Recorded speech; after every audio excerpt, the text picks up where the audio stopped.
Good evening प्यारे बच्चों। तो कैसे हैं आप लोग? आशा करता हूं कि आप लोग काफ़ी अच्छे होंगे। आज मैं फिर से आप सभी को होम साइंस पढ़ाने के लिए आया हूं। होम साइंस अर्थात गृह विज्ञान, ठीक है।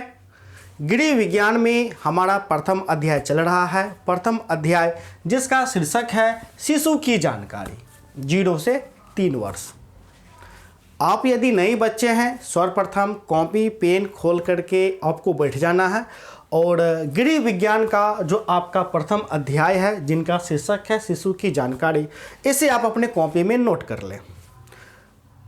प्रथम अध्याय का यह हमारा दूसरा क्लास है। आपको पता ही होगा यह हमारा दूसरा क्लास है। पिछले क्लास में हम लोग प्रथम अध्याय का शीर्षक शिशु की जानकारी, इस शीर्षक को समझे थे। मानव विकास की विभिन्न अवस्थाओं को देखे थे, जिसके अंतर्गत हम लोग देखे थे गर्भावस्था, शिशुआवस्था, उत्तर शिशुआवस्था, बाल्यावस्था, किशोरावस्था, प्रौढ़ावस्था। मैंने काफ़ी अच्छे तरीके से आप सभी को बताया था और मैंने यह भी बताया था कि आप किस अवस्था में हैं। यदि आपको अच्छे से याद है तो आप प्यारे बच्चों कमेंट करके लिखिए आपका कौन सा अवस्था है, किशोरावस्था में आप हैं या बाल्यावस्था में हैं या शिशुआवस्था में हैं, ठीक है। जिसका उत्तर सही होगा मैं उसे हार्ट में आपको दे दूंगा, ठीक है, जिससे आप लोग समझ ना पाइएगा। प्यारे बच्चों, आज मैं आपको क्या पढ़ाने के लिए जा रहा हूँ। पिछले क्लास में मैंने क्या क्या पढ़ा था। तो पिछले क्लास में मैंने मानव विकास की विभिन्न अवस्थाओं को मैंने जाना, ठीक है। उसके बाद मैंने विकास और वृद्धि को भी समझाया था कि विकास क्या होता है, वृद्धि क्या होता है, इसे बताया था तथा दोनों के बीच मैंने अंतर स्पष्ट किया था। और मैंने आपको बताया था कि नेक्स्ट क्लास में जो मानव विकास की विभिन्न अवस्थाएं हैं उनके बारे में हम लोग काफ़ी डीपली जानेंगे। तो मानव विकास का जो आपको पहला प्यारे बच्चों जो अवस्था होता है वो तो गर्भावस्था होता है। तो गर्भावस्था के बाद प्यारे बच्चों जब शिशु का जन्म होता है, क्या होता है, तो शिशु का जन्म होता है। तो शिशु के जन्म के बाद हमें किन किन आवश्यकता पड़ती है, इन आवश्यकताओं को हम सर्वप्रथम जानेंगे। अर्थात जब शिशु जन्म ले लेता है, जन्म लेने के बाद क्या आवश्यकता पड़ता है, खास करके आज हम इन्हें समझने की कोशिश करेंगे, ठीक है। तो प्यारे बच्चों, होम साइंस को पढ़ाने से पहले मैं आपको बताना चाहूँगा, यदि आपने अभी तक हमारे पेड कोर्स में नहीं ज्वाइन किए हुए हैं तो आप अवश्य रूप से हमारे पेड कोर्स में ज्वाइन हो जाइए। पूरी साल का मात्र 5 विषय का आपको 1500 रुपये लग रहे हैं, जिसमें सभी विषय आपको चैप्टर वाइज पढ़ाए जाएंगे, चैप्टर वाइज नोट्स दिए जाएंगे, चैप्टर वाइज प्रश्न उत्तर कराए जाएंगे। प्रश्न उत्तर में VVI प्रश्न को बताए जाएंगे। यदि आप पढ़ने में कमज़ोर है, याद नहीं हो पाता है, तो सिर्फ VVI यदि आप पढ़ लीजिएगा तो आपको डेफिनेटली 80% मार्क्स आपको चले आएंगे। सिलेबस को अक्टूबर के अंत में समाप्त करने के बाद मैं आपको गैस क्वेश्चन दूंगा और गैस क्वेश्चन से मैं आपको रिवीजन भी करवाऊंगा तथा गैस क्वेश्चन टकराने का मैं गारंटी भी लूंगा। यदि आप हमारे पेड कोर्स में जुड़ना चाहते हैं तो आप बस हमें एक कॉल कर सकते हैं। हमारा नंबर है 70 61 50 45 52। आपको बस इस नंबर पे कॉल करना है और कॉल करके जान लेना है कि किस प्रकार आपको पेड कोर्स में ज्वाइन करना है। आप गर्ल्स हैं तो गर्ल्स के लिए आपका सेपरेट गर्ल्स ग्रुप है पेड कोर्स का, ठीक है ना, जिसमें एक ग्रुप में लगभग 256 बच्चे आपको रहते हैं। तो हम लोग आते हैं पॉइंट पे आते हैं। तो हमारा जो आज का पॉइंट है, चूँकि मैंने पिछले क्लास में आपको बताया था कि मैं गर्भावस्था से क्या करूँगा, प्रारंभ करूँगा पढ़ाना। तो गर्भावस्था के बाद शिशु का जन्म होता है। तो जन्म होने के बाद हमें किन किन आवश्यकता पड़ती है, उन आवश्यकताओं को देखना है। इसलिए सर्वप्रथम आपको जो प्यारे बच्चों पॉइंट बनाना है वह पॉइंट बनाना है नवजात शिशुओं की जन्म के पश्चात की आवश्यकताएं। क्योंकि जब शिशु का जब जन्म होता है तब वो क्या कहलाता है, नवजात शिशु, यानी जन्म हुआ नवजात शिशु, वो शिशु आपको कहलाता है, ठीक है। तो आपको कॉपी में, जो नए बच्चे हैं कॉपी में नोट करके बनाइएगा, पॉइंट आप लोग लिखे ना लीजिएगा। नवजात शिशुओं की, ठीक है, जन्म के पश्चात अर्थात जन्म के बाद की आवश्यकता, हमें क्या क्या आवश्यकता पड़ता है, ठीक है। प्यारे बच्चों देखिए, जब शिशु का जन्म होता है, अब देखिए जन्म हुआ तो जन्म होने के बाद जो हमारे सामने सबसे बड़ा आवश्यकता पड़ता है वो आवश्यकता होता है कि हम किस प्रकार शिशु को जीवित कर पाएँ, ठीक है, किस प्रकार हम शिशु को जीवित कर पाएँ। क्योंकि जो शिशु होता है जन्म के बाद कई शिशु सांस नहीं ले पाते, ठीक है, ये जो सांस होता है सांस नहीं ले पाते हैं, तो हमें आवश्यकता पड़ता है कि किस प्रकार हम शिशु को क्या करें, जीवित करें। अर्थात जीवित करने का तात्पर्य है कि वो किस प्रकार सांस लेना प्रारंभ कर दे, ठीक है। तो इसलिए जो प्यारे बच्चों आपका पहला पॉइंट आता है, क्या आता है, आपको वायु, आपको पहला पॉइंट देना है वायु, ठीक है। अर्थात शिशु को सर्वप्रथम वायु के अंतर्गत आपको क्या करना पड़ता है, तो प्यारे बच्चों जीवित करना पड़ता है, ताकि जो बच्चे हैं वो सांस ले पाए, अर्थात वायु ले पाए और बच्चा क्या हो जाए, तो शिशु आपको जीवित हो जाए, ठीक है। ये आपका पहला पॉइंट है, पहला आवश्यकता पड़ता है। यह आवश्यकता उतना इंपॉर्टेंट नहीं है आपके एग्जाम के लिए, कभी भी ये आपके एग्जाम में नहीं पूछा जाएगा, ठीक है, इसलिए बस आपको समझ करके आगे आपको निकल जाना है। दूसरा जो आपको आवश्यकता पड़ता है, यह आवश्यकता पड़ता है गर्माहट।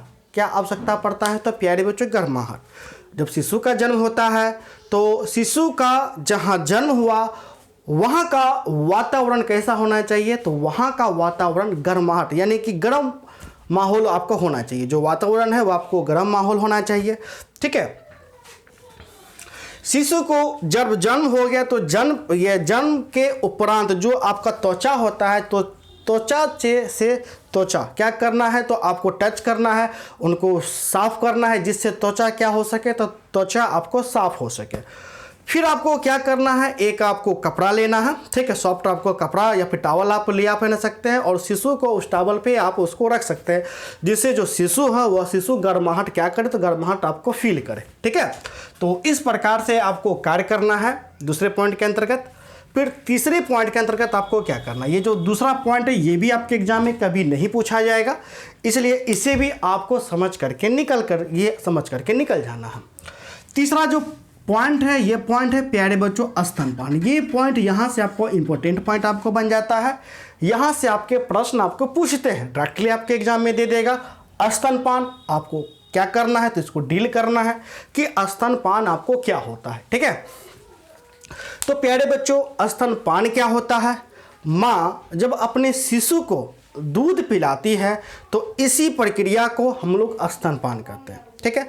अर्थात स्तनपान के तहत माँ अपने शिशु को क्या करते हैं, तो आपको दूध पिलाती है। यूँ हम कह सकते हैं कि माँ का अपना दूध बच्चों को अर्थात शिशु को पिलाना ही स्तनपान आपको कहलाता है। सबसे इजी आपको प्रश्न है, ये प्रश्न कई बार आपके एग्जाम में पूछे न जाते हैं, इसलिए इस पॉइंट को हम MBBI पॉइंट भी बोल सकते हैं, कई बार आपके एग्जाम में पूछे जाते हैं। मैं किसी भी सब्जेक्ट में MBBI नहीं पढ़ाता हूं, लेकिन मैं होम साइंस में फर्स्ट चैप्टर में आपको मैं बता देता हूं कि कौन सा MBBI पॉइंट है।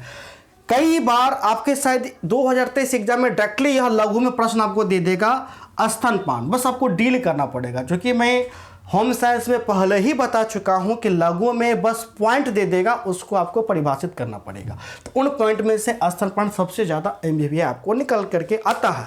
तो आपको किस प्रकार से लिखना है, माँ अपने शिशु को, ठीक है, शिशु को माँ का दूध पिलाना ही स्तनपान आपको कहलाता है, ठीक है।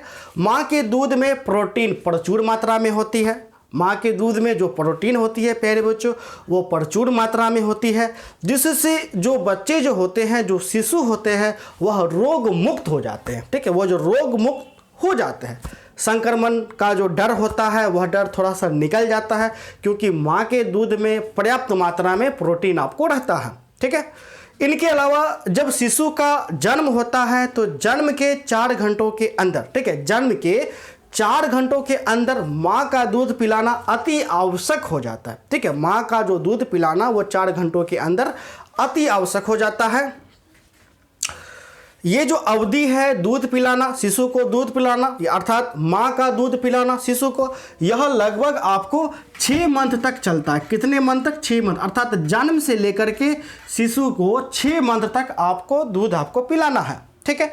यह एक टाइम आप शिशु को पिला सकते हैं, एक बार दिन में दूध आपको पिलाना है और एक बार रात में दूध पिलाना है, ठीक है। अर्थात कम से कम शिशु को 2 टाइम आपको 24 घंटे में 2 टाइम आपको दूध पिलाना है, एक बार दिन में और एक बार रात में, ठीक है।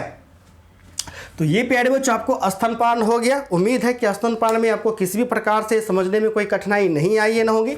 यह पॉइंट काफ़ी ज़्यादा इंपॉर्टेंट पॉइंट है, एमबीबीआई पॉइंट है, ठीक है। जब हम आपको प्रश्न उत्तर कराएंगे ये पॉइंट भी मैं आपको दूंगा। नेक्स्ट आपका जो पॉइंट आता है, चौथा पॉइंट आता है, ये भी उतना इंपॉर्टेंट आपका पॉइंट नहीं है, लेकिन समझना जरूरी है क्योंकि सभी पॉइंट के अंतर्गत आता है। यदि मैं छोड़ दूंगा तो फिर आपको ये सर आपने छोड़ दिया ये पॉइंट, ठीक है। तो देखिए देखभाल, अब क्या होता है कि जब शिशु का जन्म होता है तो जन्म के बाद शिशु तो काफ़ी छोटा होता है, तो उनका देख रेख करने के लिए माता पिता का होना आवश्यक हो जाता है। यानी माता पिता वहाँ जहाँ शिशु है वहाँ उनको रहना है, ठीक है। इस दौरान क्या है कि माता पिता को स्वस्थ रहना अर्थात हेल्दी रहना अति आवश्यक हो जाता है। यदि मान के चलिए माता पिता ही बीमार पड़ जाते हैं, तो बीमार यदि पड़ जाते हैं तो क्या वो शिशु को देख रेख अच्छी तरह से कर पाएंगे? नहीं कर पाएंगे। इसलिए काफ़ी अत्यधिक जरूरी हो जाता है कि माता पिता को उस समय स्वस्थ होना है। इसके लिए माता पिता चाहे तो आप संतुलित आहार भी ले सकते हैं। इनके अलावा यदि माता पिता किसी कारणवश अनुपस्थित रहे, क्या रहे? अनुपस्थित रहे, तो इस अनुपस्थिति में कोई बड़े अर्थात किसी वयस्क को शिशु के पास होना अति आवश्यक हो जाता है, ठीक है। जो शिशु है, शिशु के पास किसी भी वयस्क आदमी को, चाहे मान के चलिए आपका बड़ा बेटा हो, बड़ा बेटी हो, दादी हो, दादा हो, उनको रहना अति आवश्यक हो सके, जिससे जो पेरेंट्स है अर्थात जो वयस्क लोग हैं वो शिशु को देख सके कि शिशु को किसी भी प्रकार से कोई कठिनाई नहीं हो रही है। नेक्स्ट आपका जो पॉइंट है रोग संक्रमण नियंत्रण।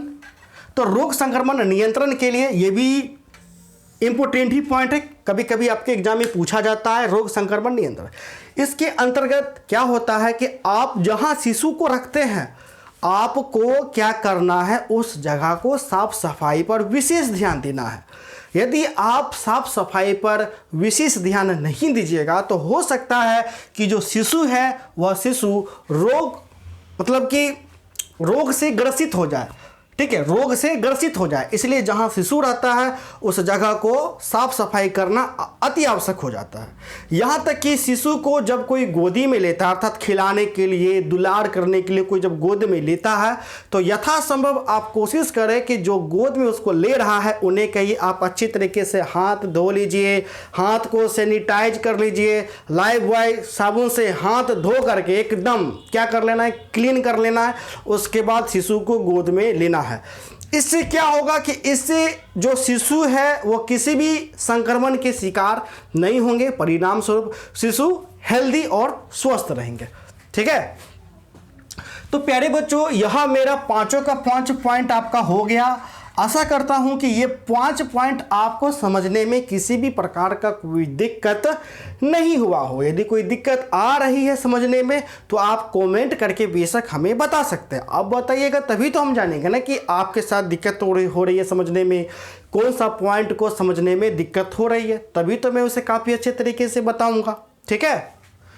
तो ये पॉइंट हमारा हो चुका है। अब फिर अपने कॉपी में अब आप सेकेंड पॉइंट को लिखना है, ठीक है। सेकेंड पॉइंट जो हमारा है ये पॉइंट है सेकेंड पॉइंट, बालक का शारीरिक विकास। क्या है सेकेंड पॉइंट? बालक का शारीरिक विकास। अब इन सभी पॉइंट में से भी आपका कौन सा पॉइंट इंपॉर्टेंट है, किस पॉइंट पर ज़्यादा ध्यान देना है, ये भी मैं आपको आगे बताऊंगा। तो अपने कॉपी में बालक का शारीरिक विकास दीजिएगा। इस पॉइंट में स्तनपान एमबीबीआई, इस पॉइंट में हम लोग आते हैं, ठीक है। जब प्यारे बच्चों देखिए अब शारीरिक विकास, अब बालक का शारीरिक विकास के अंतर्गत हम लोग देखेंगे कि जब बालक का जन्म होता है, जब शिशु का जन्म होता है, ठीक है, तो शिशु के जन्म होने के बाद यदि हम लंबाई की बात करें, इसलिए जो हमारा पहला पॉइंट बन गया है आप कॉपी में इसी प्रकार से नोट करके लिखिएगा लंबाई। पहला पॉइंट क्या लिखना है? लंबाई। जब प्यारे बच्चों शिशु का जन्म होता है तो अक्सर देखा जाता है कि एक औसत, ठीक है, एक औसत यानी कि 100 शिशु में से लगभग 90 शिशु, एक औसत शिशु का जो प्यारे बच्चों लंबाई होता है वह लंबाई मात्र 20 इंच का होता है। कितने इंच का होता है? तो प्यारे बच्चों 20 इंच का होता है। यह 20 इंच लड़की का होता है। किनका होता है? तो लड़की। अर्थात जब शिशु का जन्म होता है, कौन शिशु? तो लड़की का जन्म होता है तो लड़की का लंबाई लगभग 20 इंच का होता है। कितने इंच का? 20 इंच का। लेकिन जब लड़का हो, जन्म के समय जब आपको लड़का हो तो लड़का का लंबाई कितना होता है? तो लड़का का लंबाई लड़की की तुलना में आधा इंच आपको ज्यादा होता है। अर्थात कितना हो जाएगा? तो 20.5 इंच। ये किनका हो जाएगा? ये लड़का का लंबाई हो जाएगा। समझ गए? लड़की का जब जन्म होगा उनका लंबाई कितना? लगभग 20 इंच। लड़का का जब जन्म होगा तो लड़का लड़की से आधा इंच ज्यादा लंबा होगा। तो आधा इंच ज्यादा लंबा का मतलब 20.5 इंच लड़का का एक औसत लंबाई होगा। ठीक है। अब जो प्यारे बच्चों, जो आपका शिशु होता है, इस शिशु में देखा गया कि जो 1 साल होता है, इस 1 साल में जो शिशु का जो प्यारे बच्चों लंबाई है वह लंबाई काफी ज्यादा आपको बढ़ता है। ठीक है। ये लंबाई शिशु में लगभग 2 साल तक, ठीक है, लगभग 2 साल तक काफी तीव्र गति तक बढ़ता है। कितने गति तक? तो प्यारे बच्चों काफी तीव्र गति तक लंबाई आपको बढ़ता है, यानी एकदम तीव्र गति से लंबाई बढ़ेगा शिशु का। फिर उसके बाद 2 साल के बाद भी शिशु का लंबाई तो बढ़ता है, लेकिन 2 साल की तुलना में से वो 2 साल बाद जो लंबाई वो धीरे धीरे धीरे बढ़ता है। ठीक है। ये जो लंबाई है धीरे धीरे धीरे बढ़ता है। और शिशु का जो लंबाई है वो जन्म से लेकर के मैक्सिमम 21 साल तक लंबाई बढ़ता है। कब तक लंबाई बढ़ता है? तो लगभग 21 साल तक आपको लंबाई बढ़ता है। फिर 21 साल या 22 साल बाद जो शिशु का लंबाई है वह क्या? ठप पड़ जाता है, यानी कि लंबाई नहीं बढ़ता है। मैक्सिमम 21 साल तक बढ़ता है। तो इस पॉइंट को भी लिख लीजिएगा। 20 इंच आधा इंच से अधिक लड़कों का होता है, जबकि 2 साल तक तीव्र गति से वृद्धि होता है। वृद्धि का तो मतलब मैंने बताया ही है। वृद्धि का मतलब किससे? तो भार से है, लंबाई से। इससे पिछले क्लास में, इसलिए पहले मैंने वृद्धि और विकास को काफी अच्छे तरीके से आपको मैंने क्या किया था? तो समझा दिया था। तो यहां पर मेरा लंबाई पॉइंट खत्म हो जाता है। शिशु का जब जन्म होता है उनका लंबाई लगभग 20 इंच का होता है, जबकि लड़कों का उनसे आधा इंच ज्यादा होता है। और देखा गया है कि 2 साल तक जो बच्चों का जो लंबाई है काफ़ी तीव्र गति से बढ़ता है, और 2 साल के बाद जो गति है वो गति धीमी पड़ जाती है। अब हमारा आता है भार कहिए या वजन कहिए। दूसरे पॉइंट में जब शिशु का जन्म होता है तो जन्म के समय आपको देखा गया है कि लगभग शिशु का जो भार होता है वो 2.5 किलो से लेकर के 3.5 किलो के बीच में होता है। ठीक है। शिशु का जो भार होता है वह भार प्यारे बच्चों कितना होता है? वह 2.5 किलो से लेकर के 3.5 किलो के बीच का होता है। ठीक है। शिशु यानी कि जन्म हुआ शिशु का भार कितना होगा? Minimum 2.5 kilo, maximum 3.5 kilo. इसके बीच में यदि शिशु का भार है तो यह माना जाता है कि शिशु हेल्दी है, स्वस्थ है। शिशु हेल्दी है और क्या है? स्वस्थ है। ठीक है। इसके बाद जब शिशु का प्यारे बच्चों जन्म हो जाता है, जन्म होने के साल के अंतिम माह तक, अर्थात ये 0 पे जन्म हुआ और 12 माह रहा, अर्थात साल के अंतिम वर्ष तक शिशु का जो वजन होता है वजन में 3 गुना बढ़ोतरी होता है। कितना गुना? 3 गुना आपको बढ़ोतरी होता है। यानी जितना आपको शिशु का भार है, ठीक है, जन्म के समय, साल के अंत आते आते आपको 12वां माह आते आते शिशु का जो भार है वह भार 3 गुना हो जाता है। कितने गुना हो जाता है? तो प्यारे बच्चों 3 गुना आपको हो जाता है। ठीक है। उसके बाद शिशु का जो जन्म है, जन्म होने के 5 माह तक, ठीक है, जन्म होने के 5 महीना तक ये जो भार है काफ़ी तीव्र गति से बढ़ता है। जो भार है प्यारे बच्चों ये काफ़ी तीव्र गति से बढ़ता है, और साल के अंत, अर्थात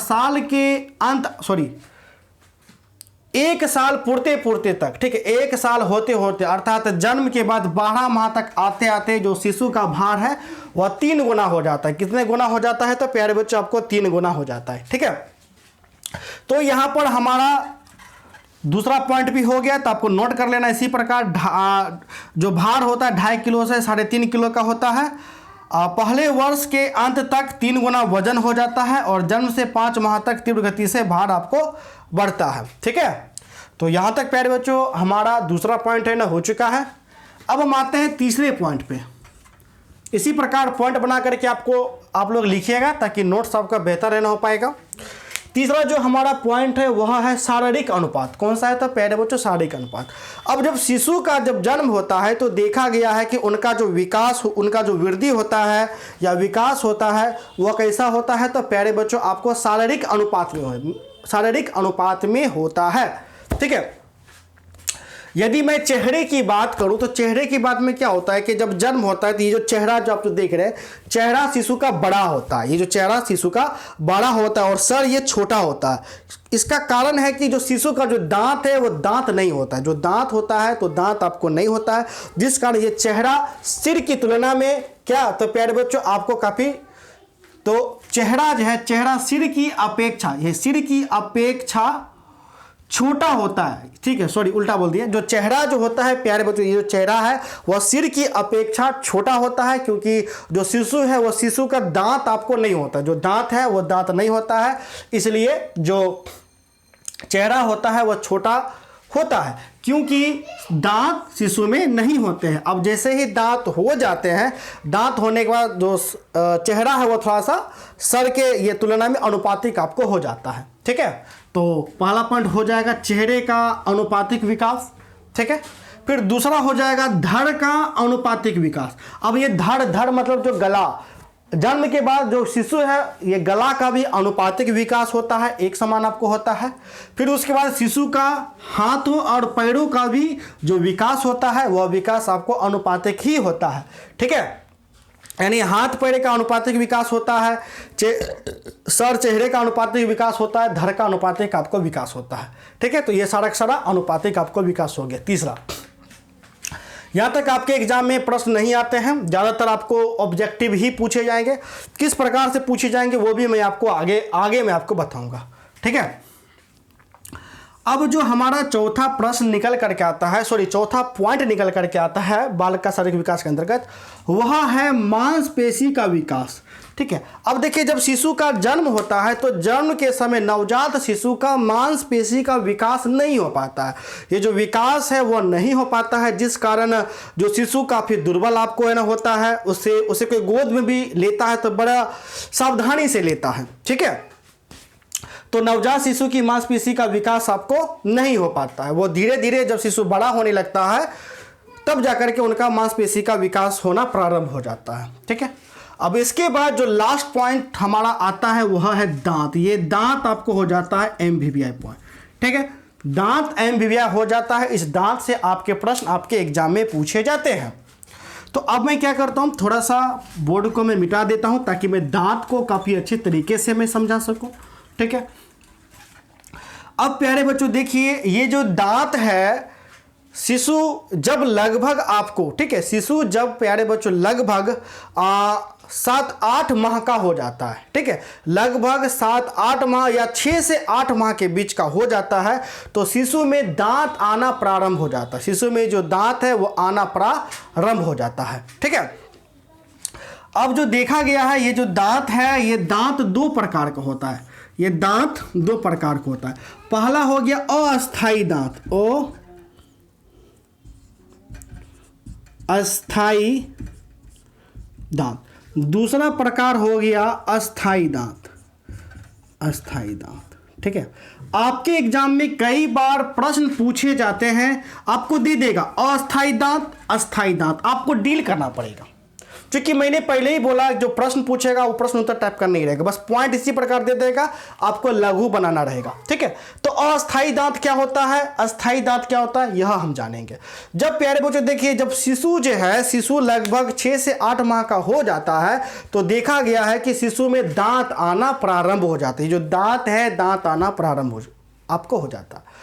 किसी शिशु में जो देखा गया, ये जो दांत है, दांत मात्र 5 माह में निकल करके चला आता है। ये जो दांत है कितने माह में चले आता है, तो 5 माह में निकल करके चले आता है। इसका मतलब कि शिशु में जो कैल्शियम की मात्रा है प्यारे बच्चों, वह कैल्शियम की मात्रा काफ़ी ज़्यादा है।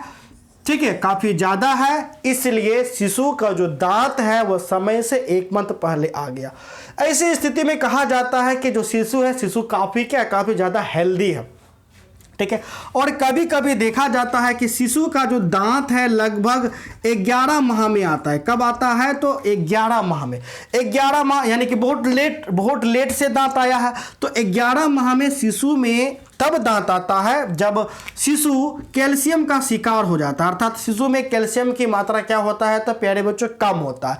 अब कम होने के कारण जो शिशु का जो दांत है, यह दांत काफी लेट से आता है।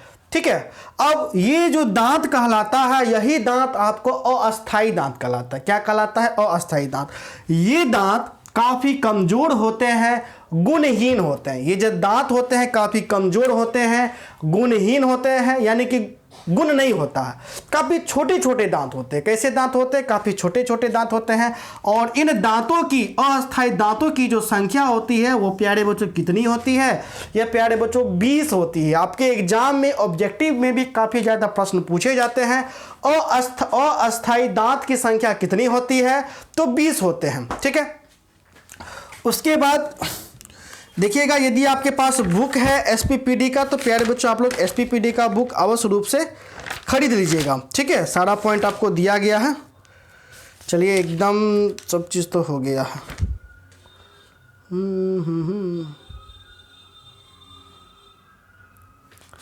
चलिए, सारा कुछ हो गया है यहाँ तक। ठीक है, यहाँ तक सारा पॉइंट आपका कवर हो गया। अब हम लोग आते हैं अस्थाई दांत पे। ठीक है, अब हम लोग अस्थाई दांत पर आते हैं कि अस्थाई दांत आपको क्या होता है। ठीक है, अब देखिए, अस्थाई ये जो दांत होता है, जो कि आपको लगभग 6-7 मंथ में जो आपको जो दांत आता है, यह दांत धीरे धीरे क्या होता है कि जब शिशु जो 5 साल का हो जाता है, 5 साल का, 6 साल का हो जाता है, तो ये अस्थाई दांत झरना प्रारंभ हो जाता है, यानी टूटना प्रारंभ हो जाता है। अब देखिएगा, 5 साल का जब बच्चा होता है, जब 6 साल का होता है, उसका दांत झरना अर्थात टूटना प्रारंभ हो जाता है।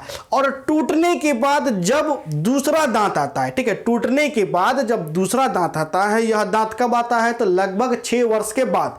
ठीक है, 6 वर्ष के बाद जब अस्थायी दांत निकल जाता है, अर्थात जिसको जन्मौटी दांत बोलते हैं, जन्मौटी दांत जब गिर जाता है, गिरने के बाद जो दांत आता है वही दांत आपका अस्थायी दांत कहलाता है।